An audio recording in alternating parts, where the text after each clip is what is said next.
Friends, स्वागत है आपका आपके अपने चैनल होम ट्यूशन पे। दोस्तों, CISF हेड कांस्टेबल मिनिस्ट्रियल के लिए एक और सीरीज हमने आपके लिए स्टार्ट कर दी है। दोस्तों, आज से हम हर तीसरे दिन आपके लिए लेके आएंगे Hindi special mock test special for CISF head constable और फायरमैन। चाहे आप 2019 वाले हैं या चाहे 2022 वाले कैंडिडेट हैं या फायरमैन के कैंडिडेट हैं, सभी के लिए ये जो मॉक टेस्ट है बहुत ज़्यादा शानदार और बहुत ज़्यादा उपयोगी रहने वाला है।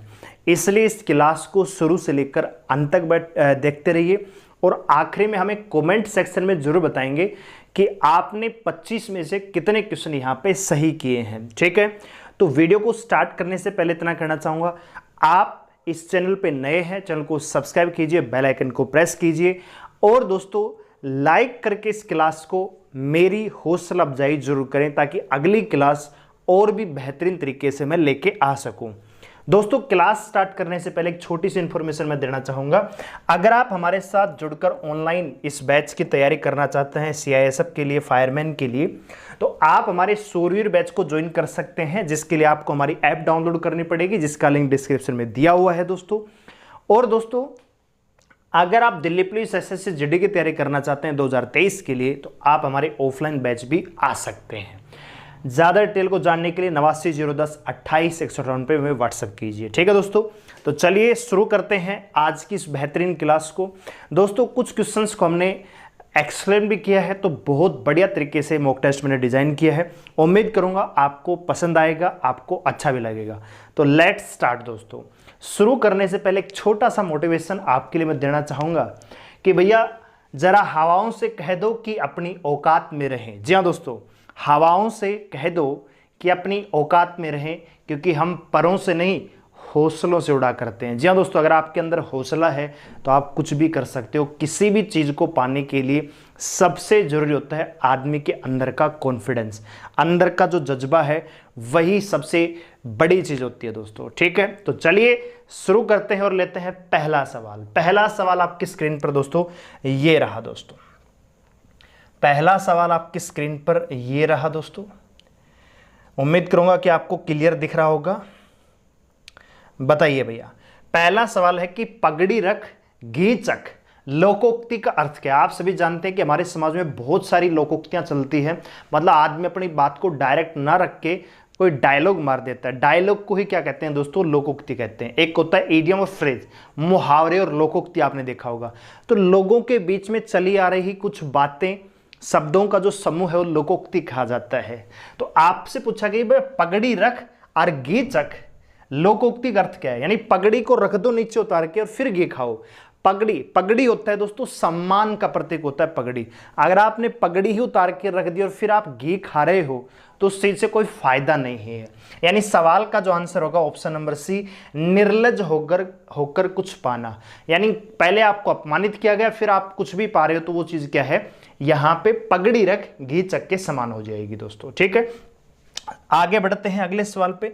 तो अगला सवाल भी आपको दिख रहा होगा, निम्न में से किस वाक्य में आकर्मक क्रिया है? निम्न में से किस वाक्य में आकर्मक क्रिया है? दोस्तों, क्रिया के 3 भाग होते हैं। सबसे पहले होती है आकर्मक, जिसमें कोई कर्म ना हो, एक सिंपल सी, ठीक है, यानी किसी में कोई आउटपुट ना हो। जैसे वह चलता है, भाई चलता है कोई बात नहीं, चलता है। वह पढ़ता है, चलिए कोई बात नहीं, पढ़ता है। सकर्मक, जिसमें कुछ आउटपुट हो, वह गाड़ी चलाता है, यह वह शिक्षक से पढ़ता है या शिक्षक पढ़ा रहा है। तो पढ़ा रहा है तो उसमें कुछ ना कुछ एक्टिविटी होगी, तो एक्टिविटी होगी तो वो कौन सी क्रिया हो जाएगी आपकी दोस्तों? सकर्मक हो जाएगी। एक होती है दोस्तों प्रेरणार्थक क्रिया, यानी किसी तीसरे व्यक्ति की सहायता से या किसी तीसरे व्यक्ति से कोई काम करवाना। जैसे वह ड्राइवर से गाड़ी चलवाता है, तो ये कौन सी होगी? प्रेरणार्थक होगी। तो यहां पे सवाल आपसे पूछा गया है दोस्तों कि निम्न में से कौन सी क्रिया वो अकर्मक है? रामू खाना खा रहा है, बिल्कुल जी, खाना खा रहा है तो कुछ ना कुछ पेट के अंदर जा रहा है। वह गाड़ी चलाता है, गाड़ी चलाएगा तो कुछ ना कुछ आउटपुट है। अच्छा जी, माँ स्वेटर बुनती है, इसमें भी स्वेटर बुनेगी तो कुछ ना कुछ प्रोडक्ट निकल के आएगा। अच्छा जी, वह श्याम हंसता है, तो श्याम हंसता है, तो श्याम हंसने से हमें कोई आउटपुट नहीं है। तो दोस्तों राइट आंसर आ जाएगा ऑप्शन नंबर सी, दूसरे का सी इस सवाल का आंसर हो जाएगा। अगला सवाल है भैया, सवाल है भैया, चरण कमल में कौन सा समास है? चरण कमल में कौन सा समास है? चरण कमल में यानी चरणों में है जिसके कमल। मैं आपको दिखाना चाहूंगा, यहाँ पे मैंने बहुत बढ़िया तरीके से डिजाइन करने की कोशिश की है दोस्तों। ये रहे जी आपके समास। कह रहा है कि समास के भेद होते हैं भैया 6। कौन कौन से भेद होते हैं भैया? 6 भेद होते हैं। नंबर 1 होता है आपका दोस्तों अवयवी भाव समास, यानी जिस समास के शुरू में, जिन शब्दों के शुरू में अवयव लगा हो और अगर आप उनका समास विग्रह करेंगे तो वो कैटेगरी होगी दोस्तों अवयवी भाव। अवयव कौन से होते हैं? प्रति, यथा, ठीक है, प्रतिकूल, ठीक है। तो यहां पे आप देख सकते हैं प्रतिदिन, यथा संभव, भरपेट। प्रतिदिन का मतलब प्रतिदिन, प्रत्येक दिन। प्रतिकूल मतलब जो विपरीत है। भरपेट यानी पेट भर के, और यथा संभव जैसा मेरे को संभव होगा, यथा स्थिति जैसी पहली स्थिति थी वैसी। तो ये क्या हो जाएगा दोस्तों? अवयवी भाव। दूसरा जो है इसमें टाइप होता है वो दोस्तों तत्पुरुष समास। इसके फर्दर टाइप भी हैं, समास के ऊपर एक स्पेशल वीडियो लेके आऊंगा बहुत बढ़िया तरीके से, लेकिन अभी जब क्वेश्चन आया है तो थोड़ा थोड़ा हम देख लेते हैं।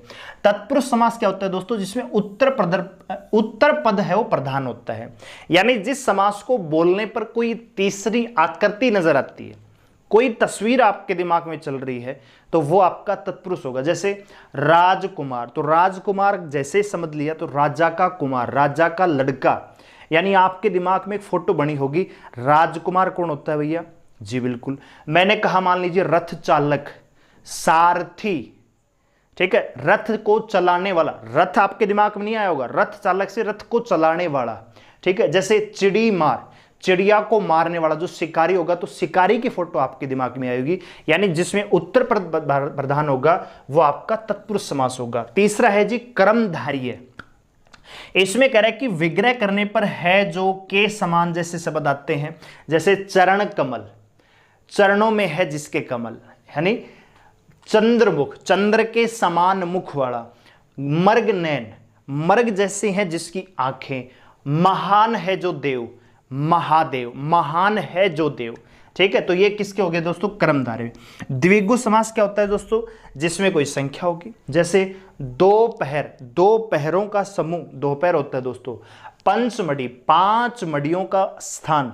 पंजाब, 5 नदियों का एक एरिया पंजाब, ठीक है। सप्ताह, 7 दिनों का संख्या जिसमें आ रही है। त्रिमूर्ति, चौराहा, ये सारे कौन से दोस्तों? द्विगु समास में आते हैं। द्वंद्व, द्वंद्व का मतलब दोस्तों जिनके बीच में लड़ाई हो रही हो, विपरीत, एक दूसरे के विपरीत, द्वंद्व, ठीक है। तो यहां पे क्या आएगा दोस्तों? जिसमें विरोध हो, जैसे पाप पुण्य, एक दूसरे के अपोजिट, भला बुरा, उतार और चढ़ाव। और भी एग्जाम्पल है, स्पेशल करवाएंगे। बाओबरी क्या होती है? जिस समास को विग्रह करने पर कोई तीसरा ही व्यक्ति प्रधान हो जाता है, जिसमें तीसरा पद प्रधान हो। जैसे मैंने कहा भैया महावीर, महान है जो वीर, यानी महावीर हनुमान, ठीक है। मैंने कहा नीलकंठ, नीला है जिसका कंठ। तो ऑप्शन के ऊपर डिपेंड करता है दोस्तों। अगर कर्मधारय है तो कर्मधारय आएगा, नीला है कंठ जिसका, ठीक है, या कंठ है जिसका नीला। या फिर कर्मधारय नहीं है तो दोस्तों आपके दिमाग में आएगा नीलकंठ, शिव भगवान के लिए होता है। चतुर्भुज, 4 है भुजाएं जिसकी, विष्णु, ठीक है। अच्छा जी, तो यहां पे प्रधानमंत्री, यानी मंत्रियों में जो प्रधान है अर्थात प्रधानमंत्री।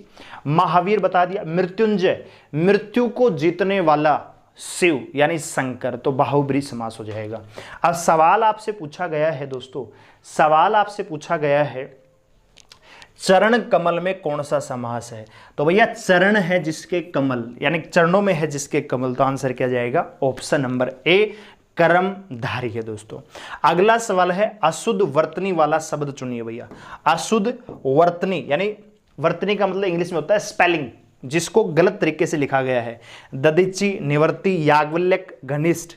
बताइए दोस्तों सवाल का आंसर क्या आएगा? तो option number D right answer आएगा दोस्तों। घनिष्ठ यहाँ पे गलत लिखा गया है, ठीक है। अब बाकी दधीचि, निवर्ती और ये याज्ञवल्क्य सही लिखे गए हैं। आगे बढ़ते हैं अगले सवाल पे।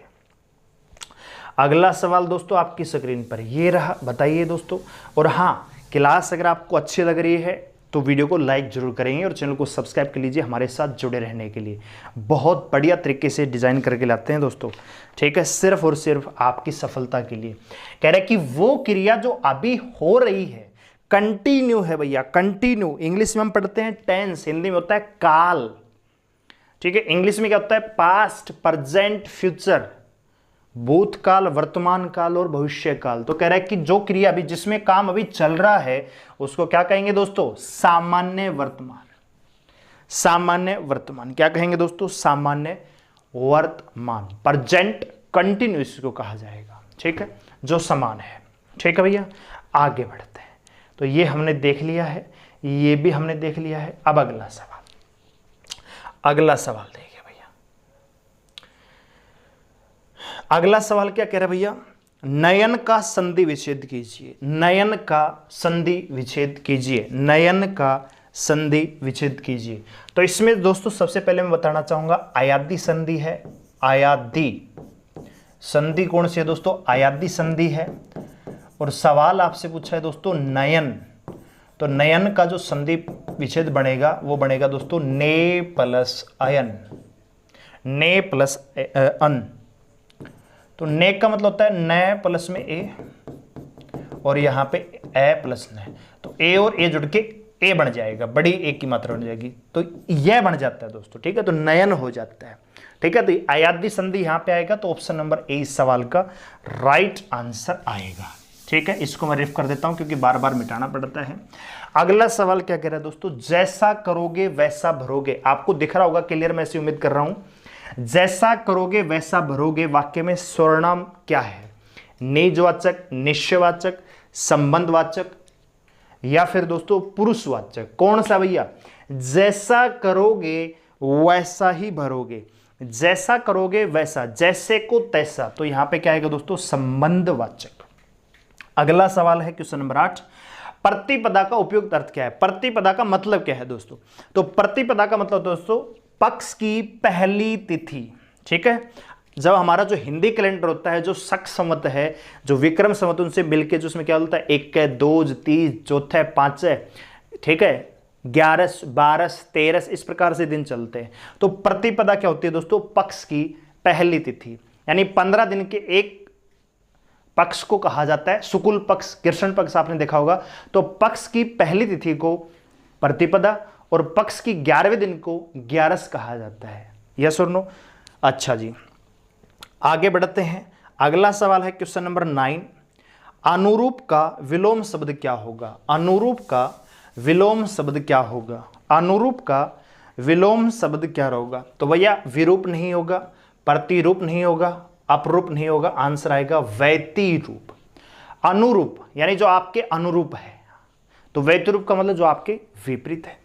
अगला सवाल है दोस्तों, निम्न में से एक पर्यायवाची युग्म सही नहीं है।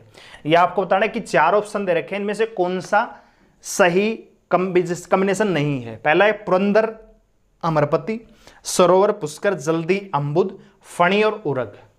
तो एक ऑप्शन ऐसा है जिसमें पर्यायवाची गलत लिखा हुआ है। तो भैया इस पर जाने से पहले एक छोटा सा मैं आपको बताना चाहूंगा, यहां पे मैंने यहां पे लिखे हुए हैं इनके, देखिए भैया। सबसे पहले भैया पुरंदर, तो पुरंदर का मतलब क्या होता है दोस्तों? पुरंदर का मतलब है जो नगर, शहर को तोड़ने वाला, शहर को तोड़ने वाला पुरंदर होता है दोस्तों। इसका मतलब है इंद्र, यानी जो शत्रु के नगर को तोड़ दे, पुरंदर कहलाता है। ये किसके लिए प्रयोग होता है दोस्तों? हमारे ऋग्वैदिक काल में, वैदिक काल में भी पुरंदर भिन्न भिन्न देवताओं के नाम हुए हैं। भूमि का देवता, पानी का देवता, ठीक है, तो वर्षा का देवता। तो पुरंदर का मतलब इंद्र। इंद्र को कहा जाता है देवराज, अमरेश, सूरपति, अमरपति, यानी जो पहला ऑप्शन था हमारा वो बिल्कुल सही था। दूसरा है दोस्तों सरोवर। तो सरोवर आप सभी जानते होंगे, सरोवर का मतलब होता है तालाब, छोटा ताला, ताल जिसको कहा जाता है, पोखर, ठीक है, नैनीताल, ठीक है, आपने सुना होगा नैनीताल, राक्षस ताल। तो क्या है? सरोवर है, झील है, तो इनको पुष्कर कहा जाता है, और पोखर भी। तो ये भी ऑप्शन नंबर बी जो वहां पे लिखा है वो भी सही है। तीसरा है दोस्तों जल्दी। तो जल्दी का मतलब होता है समुद्र, यानी जिसका मतलब होगा सागर, समुद्र, पयोदी, नीर, निधि। अब इसका सामने लिखा है दोस्तों अम्बुद, लेकिन हम जानते हैं कि भैया जल्दी का मतलब तो समुद्र होता है, और अम्बुद का मतलब दोस्तों बादल, जलधर, यम्मी। तो इसका मतलब ऑप्शन नंबर सी जो वहां पे है वो क्या है? गलत है। अच्छा जी, फणी भी लिखा हुआ है, तो फणी का मतलब तो फण को धारण करने वाला, फण जिसके पास है, फण को धारण करने वाला फणी। तो इसका मतलब सांप, नाग, ऊरग, फणद्र इसको कहा जाता है। तो भैया इस हिसाब से देखेंगे तो सवाल का जो राइट आंसर बनेगा भैया ऑप्शन नंबर सी यहां पे क्या है, गलत मेल किया गया है। आगे बढ़ते हैं अगले सवाल पे। अगला सवाल कह रहा है कि भैया गुल्लर का फूल होना, गुल्लर का फूल होने का अर्थ क्या है। ऑप्शन नंबर 1 है भैया लाल पीला होना, लाल पीला होना। ऑप्शन नंबर बी है भैया सुंदर होना। ऑप्शन नंबर सी है भैया विवरण होना, या ऑप्शन नंबर डी है भैया दुर्लभ होना। तो आंसर क्या आएगा, ऑप्शन नंबर डी दुर्लभ होना। यानी जो कई दिनों में दिखाई देता है, उस मित्र को कहते हैं भैया गुल्लर का फूल हो रहा है, आजकल तो है दिखता ही नहीं है गुल्लर का फूल, काफी दिनों के बाद मिलना, ठीक है, दुर्लभ, जिसके दर्शन दुर्लभ हो जाते उसको कहते हैं गुल्लर का फूल। अगला सवाल है दोस्तों, सदैव में कौन सी संधि है, सदैव में कौन सी संधि है। तो दोस्तों जब आप सदैव की संधि विच्छेद करेंगे, सदैव की जब संधि विच्छेद करेंगे तो भैया सदैव की जब संधि विच्छेद करेंगे तो यहां पे बनेगा सदा प्लस में एव। अब यहां से आपका जुड़ता है दोस्तों आ, और यहां से जुड़ता है दोस्तों ए, और ये जुड़ जाता है दोस्तों एक, यानी दोनों के जो स्वर हैं वो मिलकर एक बड़े स्वर का निर्माण करते हैं। तो इसको कहा जाता है वर्दी संधि। जब बढ़ता है, छोटे छोटे मिलकर जब बड़ा बनाते हैं उसको कहते हैं दोस्तों वर्दी संधि, बढ़ जाना। ऑप्शन नंबर ए इस सवाल का राइट आंसर आएगा, वर्दी संधि। और इसका जो संधि विच्छेद बनेगा दोस्तों ये बनेगा सदा प्लस एव। ठीक है, उम्मीद करूंगा क्लास आपको अच्छी लग रही होगी, समझ में भी आ रही होगी। आगे बढ़ते हैं भैया, तो ये हम पढ़ चुके हैं। आगे बढ़ते हैं अगले सवाल पे। अगला सवाल आपकी स्क्रीन पर ही दोस्तों ये रहा, कह रहा है कि चौराहा शब्द में कौन सा समास है। तो ये तो हम पढ़ चुके अभी भी कि जिस समास में पहले संख्या हो, पंचमढ़ी, ठीक है, सप्ताह, चौराहा, तो भैया चौराहा में कौन सा समास होगा, द्विगु, ऑप्शन नंबर सी। कोई ज्यादा टाइम वेस्ट करने की कोई आवश्यकता नहीं है। अगला सवाल है दोस्तों, पर्यावरण में का संधि विच्छेद, पर्यावरण का संधि विच्छेद कौन सा होगा।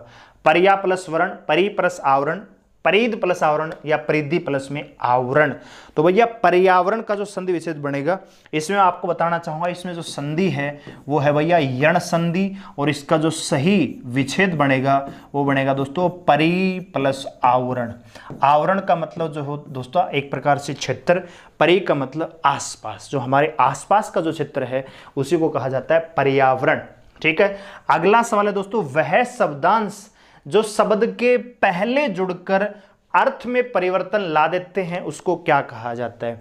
वह शब्दांश जो शब्द के पहले जुड़ते हैं और उसके अर्थ में ही परिवर्तन ला देते हैं तो उनको कहा जाता है दोस्तों उपसर्ग। और ऐसे शब्दांश जो शब्द के आखिर में जुड़ते हैं और उसके अर्थ में बदलाव जाते हैं उनको कहते हैं दोस्तों प्रत्यय। तो आखिरी में जुड़ने वालों को प्रत्यय और शुरू में जुड़ने वालों को कहा जाता है दोस्तों उपसर्ग। ऑप्शन नंबर सी इस सवाल का राइट आंसर होगा। ठीक है भैया, आगे बढ़ते हैं अगले सवाल पे। अगला सवाल अब आपके लिए आसान होगा ऐसी मैं उम्मीद करता हूं। ठीक है, ऐसी मैं उम्मीद करता हूं। देखिए जैसा क्या कह रहा है भैया, कह रहा है कि कमल के समान नयन में कौन सा समास है। कमल के समान है जिसके नयन, कमल नयन हमने देखा भी अभी, तो इसमें कौन सा जाएगा दोस्तों, बिल्कुल भी सोचने की आवश्यकता नहीं है, कर्मधारय है, कर्मधारय। अच्छा, इसमें आप ऑप्शन को एलिमिनेट भी कर सकते हो। क्या इसमें कमल के समान नयन में अवयव है क्या, नहीं। तत्पुरुष, क्या कोई तस्वीर आपके दिमाग में आएगी कमल के समान नयन, नहीं जी। द्वंद्व, क्या कोई अविरोधाभास है क्या, नहीं। तो आंसर ऑप्शन नंबर डी। अगला देखिए, वह शब्द यानी जो शब्द संस्कृत भाषा से हिंदी में ज्यों के त्यों आ गए, मानी उनमें कोई बदलाव नहीं हुआ, ज्यों के त्यों आ गए, उनको क्या कहा जाता है। तो उनको कहा जाता है दोस्तों आपका तत्सम शब्द। क्या कहा जाता है दोस्तों, तत्सम शब्द। अब जरा इनके बारे में थोड़ा सा पढ़ लेते हैं। तत्सम शब्द क्या होते हैं दोस्तों, तत्सम शब्द होते हैं भैया वो शब्द जो संस्कृत भाषा से हिंदी में ज्यों के त्यों आ गए, जिनमें कोई बदलाव नहीं हुआ, जैसे अंधेरा, अक्षर, अनर्थ, आश्रय, अंक और भी बहुत सारे शब्द हैं। तद्भव, समय और परिस्थिति की वजह से जिनको बोलने में हमने उच्चारण थोड़ा सा बदल दिया, जिनका समय, क्योंकि भाषा अलग अलग है, अलग अलग क्षेत्र है, तो कहीं खीर को क्षीर कहा जाता है। ठीक है, तो इस प्रकार से समय और परिस्थिति के अनुसार जिन शब्दों के उच्चारण में बदलाव आया उनको कहा जाता है दोस्तों तद्भव। जैसे पहले शब्द हुआ करता था अग्नि, अब उसको कहने लग रहे अग्नि। शब्द होता था क्षमा, उसको कहा जाता है क्षमा। एक होता था हर्ष, अब उसको कहते हैं हर्ष। तो समय और परिस्थिति के अनुसार जिन शब्दों में बदलाव आता है उनको कहा जाता है तद्भव, और जो शब्द ज्यों के त्यों हिंदी में आए हैं उनको कहा जाता है तत्सम। यहाँ पे दो ऑप्शन और थे देशज। तो जिन शब्दों की उत्पत्ति का पता नहीं होता भैया, कहां से आए मूल का पता नहीं होता, जिन शब्दों की उत्पत्ति के मूल का पता नहीं होता लेकिन वो प्रचलन में होते हैं, उनको कहा जाता है दोस्तों देशज शब्द। ठीक है, जैसे लोटा, जूता, तेंदुआ, खिड़की, इस प्रकार से बहुत सारे शब्द और भी हैं। ठीक है, तो ये शब्द क्या होंगे देशज। और विदेशी भाषाओं से, अलग अलग भाषाओं से, फारसी, अरबी, अंग्रेजी भाषाओं से जो शब्द हिंदी में आ गए उनको कहा जाता है भैया विदेशी। जैसे बस है, तो बस का मतलब कोई हिंदी में बस थोड़ी होता है, रेल है, लोह पथगामिनी, ठीक है, ट्रेन आपने पढ़ा होगा, हवाई जहाज है, इशारा, हलवाई, कैंची, चश्मा, डॉक्टर, हॉस्पिटल, ये सारे के सारे शब्द क्या हैं दोस्तों विदेशी शब्द हैं। ठीक है भैया, उम्मीद करूंगा आपको समझ में आया होगा। देखिए अब सवाल पे आ जाते हैं। तो ये तो हमने कर लिया। अगला सवाल कह रहा है कि संज्ञा के कितने भेद हैं। संज्ञा के कितने भेद हैं, संज्ञा के कितने भेद हैं। तो भैया सवाल का जो राइट आंसर आएगा ऑप्शन नंबर ए, संज्ञा के भैया 3 भेद होते हैं। ठीक है, व्यक्तिवाचक, जातिवाचक, भाववाचक। ठीक है, अच्छा जी। कह रहा है कि अगला सवाल कह रहा है कि भैया कौन सा शब्द स्त्रीलिंग नहीं है, कौन सा शब्द स्त्रीलिंग नहीं है। अच्छा, स्त्रीलिंग और पुरुषलिंग पुल्लिंग को पहचानने के लिए केवल आप उच्चारण करके थोड़ा सा सेंटेंस बनाने की कोशिश कीजिए, तो आपके अपने आप समझ में आ जाएगा कि ये भैया स्त्रीलिंग है कि पुल्लिंग है। जैसे दाल, तो हम क्या कहते हैं, मम्मी दाल बनाई क्या, दाल बनाई क्या, तो मतलब आप ऐसे प्रयोग करें तो स्त्रीलिंग है ना। अच्छा जी, मई, मई जा चुकी है, क्या ऐसे बोलते हैं कि मई जा चुका है, नहीं, हम बोलते हैं मार्च जा चुका है। जनवरी आ गई, दिसंबर जा चुका है, नवंबर आने वाला है, ऐसे तो बोलते हैं। तो मई भी क्या है दोस्तों स्त्रीलिंग है। गर्दन, मेरी, ऐसा बोलते हैं कि मेरा गर्दन में दर्द, ऐसा नहीं बोलते ना, हम क्या बोलते हैं मेरी गर्दन में दर्द है, तो ये भी क्या है फीमेल है भैया। दर्द, मुझे दर्द हो रहा है, मेरा दर्द ठीक नहीं हुआ है, तो ये क्या है दोस्तों एक पुल्लिंग शब्द है। तो ऑप्शन नंबर डी इस सवाल का राइट आंसर हो जाएगा। अगला सवाल कह रहा है कि निम्न में से कौन सी भाववाचक संज्ञा है, निम्न में से कौन सी भाववाचक संख्या है। तो भारत, भाव, जिससे भाव का बोध हो। जैसे भैया कोई बूढ़ा आदमी है, तो बूढ़े का जो भाववाचक संज्ञा बनेगी उसका बनेगा भैया बुढ़ापा। यहां पे जो भाववाचक संज्ञा बनेगी वो बुढ़ापा। जैसे मान लीजिए कोई बच्चा है, बच्चा, तो बच्चे से हम भाववाचक क्या बना सकते हैं, बचपन, क्या बना सकते हैं दोस्तों बचपन। तो इसी प्रकार से यहां पे भारत, लड़का, कायर, इनमें कोई भी भाव नहीं है। मित्रता, मित्र से क्या बनेगा दोस्तों मित्रता। तो मित्रता क्या है दोस्तों भाववाचक संज्ञा, जिस संज्ञा से हमें भाव, इमोशंस का बोध हो उसे भाववाचक संज्ञा कहा जाता है। तो यहां पे option number D right answer होगा।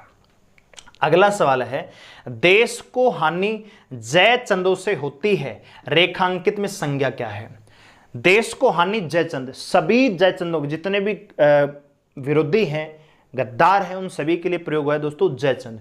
इस देश को जो हानि है वो जयचंदों से होती है। तो जयचंद के यहाँ पे किसके लिए, किसी एक पर्सन के लिए थोड़ी है, यहाँ पे तो सभी के लिए है। तो सभी के लिए जो प्रयोग होता है भैया वो होता है जातिवाचक संज्ञा। कौन सी होती है दोस्तों जातिवाचक संज्ञा। अगला सवाल है भैया, गरीबों को वस्त्र दो, वाक्य में कारक क्या है। गरीबों को वस्त्र दो। अब कारक पर जाने से पहले यहां पे एक छोटा सा मैं आपके लिए बना के लाया हूं, उम्मीद करूंगा कि आपको अच्छा लगेगा, तो उसको पहले पढ़ लेते हैं फिर इस सवाल पे आएंगे। ये मैंने संज्ञा के बारे में लिखा है। संज्ञा के प्रकार भैया 5 है। व्यक्तिवाचक संज्ञा के भैया प्रकार 5 हैं, व्यक्तिवाचक, जातिवाचक, समूहवाचक, द्रव्यवाचक और भाववाचक। ठीक है, अच्छा इसके बाद मैंने कारक भी लिखे हैं। तो कारक को पढ़ना बहुत ज्यादा जरूरी है क्योंकि यहां से क्वेश्चन बनते हैं। यहां पे कारक कितने होते हैं दोस्तों 8। इनके चयन भी, इनको सेंटेंस को याद कर सकते हैं। कर्ता ने, कर्ता कौन होता है काम को करने वाला। कर्म को यानी जिस पर काम का प्रभाव पड़े, जिस पर काम का प्रभाव पड़े। करण से जिसके द्वारा काम किया जाए। संप्रदान जिसके लिए काम किया जाए। अपादान अलग होना। संबंध संबंधों को दर्शाना। अधिकरण क्रिया का आधार। और संबोधन क्या मतलब हे और किसी को पुकारना दोस्तों। तो हमें ऐसे याद कर सकते हैं, कर्ता ने कर्म को करण से संप्रदान के लिए अपादान से संबंध का के ही अधिकरण में और समुद्र हे हरे, ऐसे याद करते हैं। तो आप कारक के ऊपर स्पेशल वीडियो लेके आऊंगा, अगर अभी यहाँ पे ज़्यादा एक्सप्लेन करूंगा तो वीडियो बहुत ज़्यादा लंबी हो जाएगी दोस्तों, ठीक है। तो सीधे सीधे सवाल पे आ जाते हैं। सवाल आपका ये है भैया कि गरीबों को वस्त्र दो, इसमें वाक्य में कारक क्या है? तो गरीबों को वस्त्र दो, गरीबों को वस्त्र दो, तो यहां पे क्या हो रहा है दोस्तों? संप्रदान, संप्रदान, ठीक है। तो ऑप्शन नंबर सी संबंध दर्शा रहा है, गरीबों को वस्त्र दो, ठीक है। ऐसा तो नहीं है गरीबों से वस्त्र ले लीजिए, नहीं भैया, जोड़ रहा है तो जोड़ रहा है, तो उसमें क्या आएगा दोस्तों? संप्रदान, ठीक है। अगला सवाल देखिए, अगला सवाल देखिए दोस्तों, कह रहा है कि मीरा ने आधा लीटर दूध पी लिया, में विशेषण क्या है? विशेषण एडजेक्टिव जो वाक्य में आए, संज्ञा क्रिया, उनकी विशेषता बताता है। तो भैया मीरा ने दूध पिया, बहुत अच्छी बात है। मीरा सब्जेक्ट क्या है, दूध क्या है, ऑब्जेक्ट है, पी लिया क्या है, एक्टिविटी है। आधा लीटर, अब आधा लीटर क्या एक संख्या है, तो संख्या का मतलब परिमाण बता रहा है, तो कितना लीटर पिया भैया? परिमाण, परिमाण, परिणाम नहीं, परिमाण, तो परिमाणवाचक संख्या हो जाएगा। अगला सवाल, मोहन बाजार की ओर गया, वाक्य में रेखांकित शब्द क्या है? मोहन क्या था भैया? सब्जेक्ट, बाजार क्या है? ऑब्जेक्ट, गया क्रिया हो गई, की ओर गया, तो यहां पे क्या क्रिया विशेषण है? विशेषण है, समुच्चय बोधक है या सर्वनाम है? क्या है दोस्तों? क्या है दोस्तों? बताइए जरा आंसर क्या होगा। तो यहां पे जाएगा भैया विशेषण। मोहन गया, बाजार की ओर गया, ठीक है भैया। वह बहुत तेज चला, चला लेकिन तेज, बहुत तेज। विशेषण की भी विशेषता बताई, उसको बोलते हैं विशेष्य। इंग्लिश में होता है एक एडजेक्टिव, एक होती है एडवर्ब, वैसे ही हिंदी में होता है दोस्तों विशेषण और विशेष्य। विशेषण वह तेज चला, तेज क्या है? विशेषण है। वह बहुत तेज चला, तो बहुत क्या होगा? विशेष्य। तो यहां पे अगला सवाल देखिए भैया, निम्न में से कौन सा मुहावरा नहीं है? यानी 4 ऑप्शन है जिसमें मुहावरा है, एक मुहावरा नहीं है दोस्तों। कह रहा है कि आस्तीन का सांप उल्लू बनाना, कमर टूटना या दूर के ढोल सुहावने होना। दूर के ढोल सुहावने, ठीक है, दूर के ढोल सुहावने, यानी इसमें से एक मुहावरा नहीं है। कौन सा नहीं है दोस्तों? आस्तीन का सांप छुपा हुआ दुश्मन, दूर के ढोल, हमें दूर की चीजें अच्छी लगती हैं तो दूर का ढोल सुहावना बोल देते हैं। अच्छा, उल्लू बनाना, किसी को बेवकूफ बनाना, किसी के साथ छल करना। कमर टूटना, कमर टूटना तो एक नॉर्मल सा सेंटेंस है, भैया मेरी कमर टूट गई, तो इसमें कोई सेंटेंस थोड़ी है। तो ऑप्शन नंबर सी क्या होगा यहाँ पे? राइट आंसर होगा भैया, इसमें कोई भी मुहावरा नहीं है दोस्तों, ठीक है। तो ये था हमारा आज का जो हिंदी का मॉक टेस्ट था भैया, वो उम्मीद करूंगा आपको अच्छा लगा होगा, समझ में आया होगा और मेरी ये मेहनत आपको पसंद आई होगी। तो वीडियो को लाइक करें, शेयर करें, चैनल को सब्सक्राइब कर हमारे साथ जुड़े रहने के लिए दोस्तों। और भैया अगर आप इस स्टडी को कंटिन्यू रखना चाहते हैं तो आप हमारी ऐप को डाउनलोड कर लीजिए, जिसका लिंक डिस्क्रिप्शन में दिया हुआ है, जहां पे आप बैच को ज्वाइन कर सकते हैं, ठीक है भैया। और सूर्यवीर बैच को ज्वाइन करके कंप्लीट कोर्स को पा सकते हैं दोस्तों। इसके अलावा अगर आप ऑफलाइन ज्वाइन करना चाहते हैं तो हमारे दक्ष बैच को ज्वाइन कर सकते हैं, जो स्पेशल दिल्ली पुलिस और एसएससी जीडी के लिए डिजाइन किया जा चुका है। 25 अक्टूबर से इसके एडमिशन स्टार्ट हो जाएंगे दोस्तों, ठीक है। तो अगर आप इंटरेस्टेड हैं, एलिजिबल हैं, तो आप आ सकते हैं। अगर आप घर बैठे तैयारी करना चाहते हैं तो अभी हमारा सूर्यवीर बैच चला हुआ है, तो आप इसको ज्वाइन कर सकते हैं, ठीक है। तो मिलते हैं एक और मॉक टेस्ट में, तब तक के लिए धन्यवाद, थैंक यू, बहुत बहुत धन्यवाद।